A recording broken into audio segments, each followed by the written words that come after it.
Not very long from now, when mankind still believed that every problem in the universe was just one more engineering challenge away from being solved, a ship left Earth for Alpha Centauri.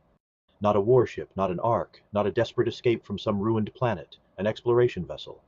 A sleek, contemporary SpaceX Starship, modified for planetary exploration, humanity's first interstellar craft built around an impossible engine that no one fully understood, but everyone was happy to believe in. A zero-point vacuum drive, or something equally optimistic and irresponsible. A machine that could push with a steady 1G for years at a time, making gravity inside the ship feel as normal as home, while turning the black ocean between the stars into something a human lifetime could finally cross. 3 astronauts were placed in cryogenic sleep. Their mission was simple: accelerate halfway to the nearest star, turn the ship around, decelerate for the rest of the trip, reach another sun in about 6 years of Earth time, while the crew themselves would experience only about 3.5. That was the plan. And plans, in this region of existence, have a way of becoming archaeology. The first thing they feel is cold, the second thing they feel is weight, and the third thing they feel is wrong. 3 cryogenic chambers unlatch at the same time. Their frost melts in the weak red emergency lighting. The air tastes metallic. The deck hums faintly under their feet. Somewhere in the walls, battery systems are carrying a load they were never meant to carry for long. Their ship has lost main power. Their sleep chambers failed together because the reactor is gone. The impossible engine that was supposed to burn for a century has gone silent. Emergency batteries are now running life support, lights, basic systems, and a low-thrust ion system to keep gravity from vanishing completely. Not enough to fly, not enough to steer, just enough to stop the human body from becoming a loose collection of fluids drifting through a dark tube. They wake coughing, shivering, confused. They should be nearing Alpha Centauri. They should be preparing for insertion into orbit around another star. Instead, when they look through the forward port, they see nothing. Not darkness with stars in it, not distance, nothing. No constellations, no sun, no glow of the Milky Way, no distant scatter of galaxies, no Earth beacon, no cosmic microwave background haze, no radiation alarms screaming about the universe outside. Just black, a black so perfect it doesn't even feel like space. At first they think the windows have polarized, then they think the sensors are broken, then they check the backups, and the backups tell them the same thing the windows do. Outside the ship there is no detectable universe. So they do what modern astronauts always do when reality fails quality control. They ask the AI.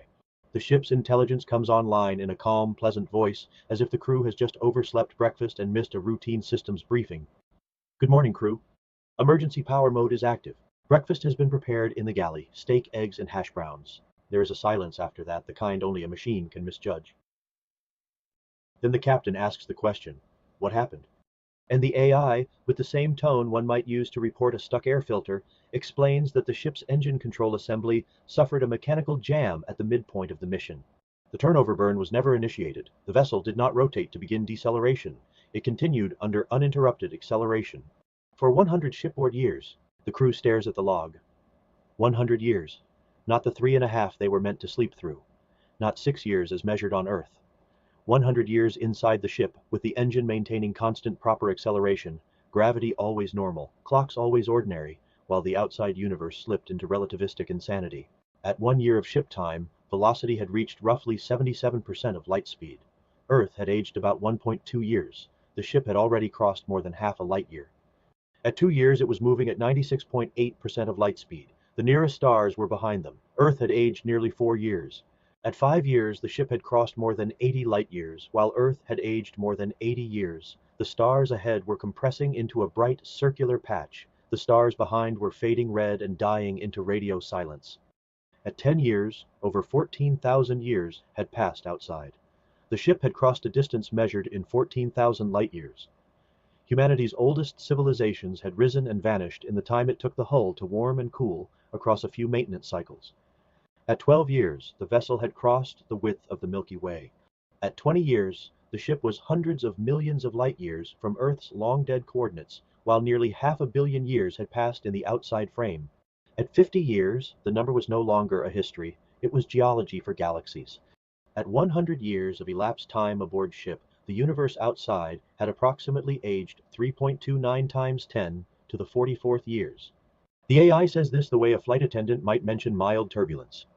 The crew asks what it saw, and the AI tells them. Early in the voyage, the stars had seemed to slide forward, as if the whole sky were being gathered into the direction of travel. Constellations warped, Light from ahead shifted blue, light from behind shifted red. Then the effect became extreme.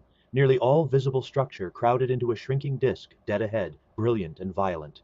Ordinary starlight blue shifted beyond visibility, then beyond safety. The cosmic background itself became a forward blaze.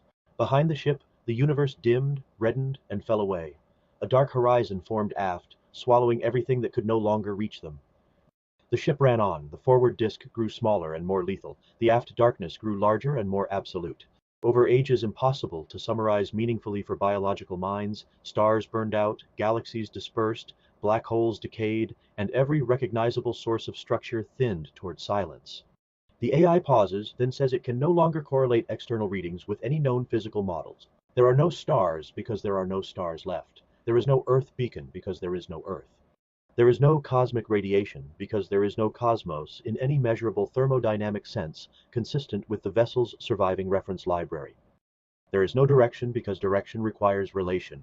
There is no motion because motion requires elsewhere. There is no outside. One of them laughing, it is not a healthy laugh. Another asks the AI if the windows are still transparent. Yes, the AI says. The windows are functioning within nominal parameters.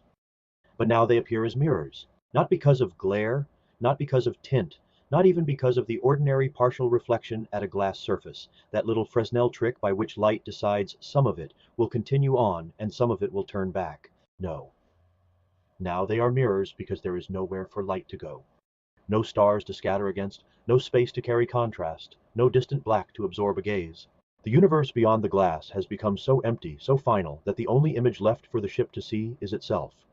3 old astronauts in a dead vessel, an AI with excellent manners, and a galley serving breakfast at the end of time. The AI asks whether it should reduce power to the ion thrusters. At the current output, battery reserves will provide approximately 7 more hours of Earth normal gravity. Reducing simulated gravity to 50% would extend operating life by an additional 3 hours. Would the crew like to do that? Would the crew like music? Would the crew like coffee? And that is the cruel little masterpiece of it all. Not the death of the stars, not the evaporation of history, not even the possibility that these 3 accidental voyagers have outrun causality itself and arrived in a place where the words place, when, and after have all become fossils. No. The cruelest thing is breakfast. Steak, eggs, hash browns, a hot meal plated by machine hands. While every cathedral, every battlefield, every love affair, every child's drawing on every refrigerator door in every civilization that ever learned to say the word tomorrow has already been erased by time so thoroughly that even the ashes have expired.